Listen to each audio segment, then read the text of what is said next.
Challenge CM Jagan నుంచి. రెండోది వచ్చి ముద్రగడ పద్మనాభ లాంటి వాళ్ళు పవన్ కళ్యాణ్ పిఠాపురం నుంచి పోటీ చేస్తుంటే ఆయన చేసిన కామెంట్ ఏంటంటే, పవన్ కళ్యాణ్ నువ్వెవరివి, ఎక్కడి నుంచి వచ్చావు, నువ్వు గనక పిఠాపురం నుంచి గెలిస్తే, ఎందుకంటే నిన్ను ఓడించే బాధ్యత నాది, నిన్ను ఖచ్చితంగా ఓడిస్తా, నువ్వు గనక గెలిస్తే నా పేరుని ముద్రగడ పద్మనాభ రెడ్డిగా మార్చుకుంటానంటూ ఆయన కూడా కామెంట్ చేసిన పరిస్థితి ఉంది. ఒకసారి ముద్రగడ పద్మనాభం ఆ రోజు చేసిన కామెంట్ ఇప్పుడు జనసేన పార్టీ నేతలు, టీడీపీ నేతలు, బీజేపీ నేతలంతా కూడా అది గుర్తు చేస్తున్నారు. ఇప్పటికే సోషల్ మీడియాలో విపరీతంగా రన్ అవుతూ ఉంది. ముద్రగడ పద్మనాభం ఏమన్నారు ఒకసారి చూడండి.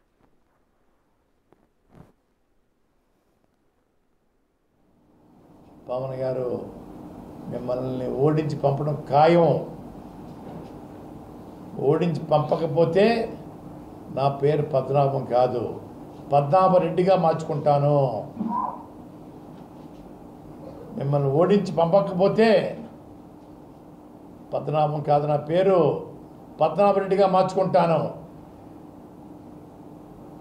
మేము మీకు ఓటేసేయడానికి మీకు సేవకులమా, మీ బానిసలమా మేము ఓటేసేయడానికి? మీ అందరూ అమ్ముడు అయిపోయి జాత మీకున్న జబ్బుని మాకు అడ్డుకడతారా మా ప్రజలకి? సది ముద్రగడ పద్మనాభం అన్న మాట, పవన్ కళ్యాణ్ ఎట్టి పరిస్థితుల్లో ఓడిస్తాను, నువ్వు గనక గెలిస్తే నా పేరుని పద్మనాభ రెడ్డిగా మార్చుకుంటానన్నట్టు ఆ రోజు సవాల్ విసిరారు. ఆ సవాల్ని ఆ రోజు విన్న ప్రతి ఒక్కళ్ళు కూడా ఆశ్చర్యపోయారు. ఏంటి ఈయన ఈ మాట అంటున్నారని. ఇప్పుడు ఆయన గుర్తు చేస్తూ ఉన్నారు, రెడ్డిగా ఎప్పుడు మార్చుకుంటున్నామని. పద్మనాభ రెడ్డిగా నామకరణ మార్పు అనేది ఎప్పుడు చేసుకుంటామని జనసేన పార్టీ కార్యకర్తలంతా సోషల్ మీడియా ప్లాట్ఫామ్ వేదికగా వాళ్ళు మాట్లాడుతున్నారు. ఒకసారి పిఠాపురం వెళ్దాం.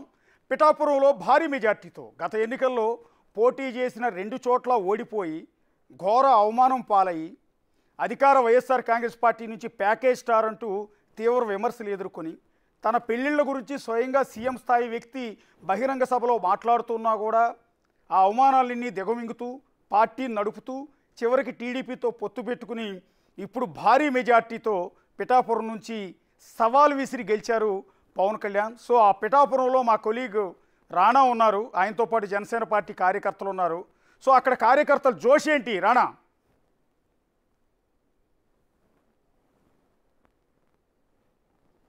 వరకు వచ్చేంత రోడ్ అంతా కూడా మొత్తం జన సైనికులతో నిండిపోయింది. ఎక్కడ చూసినా బైకుల్లో కానీ వీళ్ళందరూ కూడా కారులో వస్తూ జై జనసేన అంటూ కూడా వారు నినాదాలు చేస్తూ వచ్చారు. మీరు ఇందాక ఒక మాట అన్నారు, ముద్రగడ పద్మనాభం సభ పేరు మార్చుకుంటారనేసి.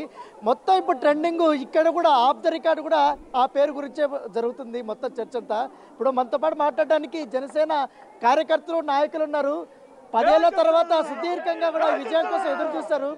అమ్మా ఏంటి, ఎట్లా చూస్తారు ఈ హిస్టారిక్ విన్ని?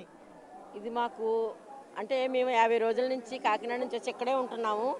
ఈ 50 రోజుల కష్టాన్ని ఈ రోజు అలా తీసిపడేసినట్టుగా ఉంది. ముద్రగడ గురించి చెప్పారంటే రేపు నామకరణం ఉందంట, అందరం కూడా గ్లాసులు కంచాలు అవి పట్టుకుని సాయంత్రం బయలుదేరుతాము. ఆయన నామకరణం చేయడానికి మాత్రం అందరం వెళ్తాము. ఆయన పెద్ద వయసు కూడా ఇది చేయకుండా ఆయన ఆడిన ఆటలకి మేమందరం సిగ్గుపడుతున్నాము. దాని గురించి అతని గురించి మనం ఎంత తక్కువ మాట్లాడుకుంటే అంత మంచిది. ఇప్పుడు మేము సంబరాలు చేసుకోవడానికి సిద్ధంగా ఉన్నాము. అటువంటి వాళ్ళ కోసం మేము మాట్లాడము. మేము ఎన్నో అవమానాలు పడ్డాము, 5 సంవత్సరాల అవమానాలు పడ్డాము. 5 సంవత్సరాల అవమానాలకి మా కళ్యాణ్ గారు ఈ రోజుని చెప్పు దెబ్బ కింద కనీసం వాళ్ళని ప్రతిపక్షం లేకుండా చేశామనే తృప్తి మాకుంది. మా పవన్ కళ్యాణ్ గారి కూటమి మాత్రం ఇలా వస్తుందని మేము ముందే ఊహించాము. 21 ఖచ్చితం అని చెప్పాము, కరెక్ట్ అదే వచ్చింది. ఈ కూటమి విజయాన్ని ఎంత ఎట్లా చూస్తారు? పవన్ కళ్యాణ్ గారు 70,000 మెజార్టీతో గెలవడం అసలు మాకు మాటలు రాలేదండి. కాకపోతే 1,00,000 రీచ్ అవ్వలేదని కొంచెం ఆలోచిస్తున్నాము. పవన్ కళ్యాణ్ గారు పాతాల్లోనికి తొక్కుతానన్నాడు, తొక్కి చూపించాడు. పవన్ కళ్యాణ్ గారితో పెట్టుకుంటే ఇట్టే ఉంటది.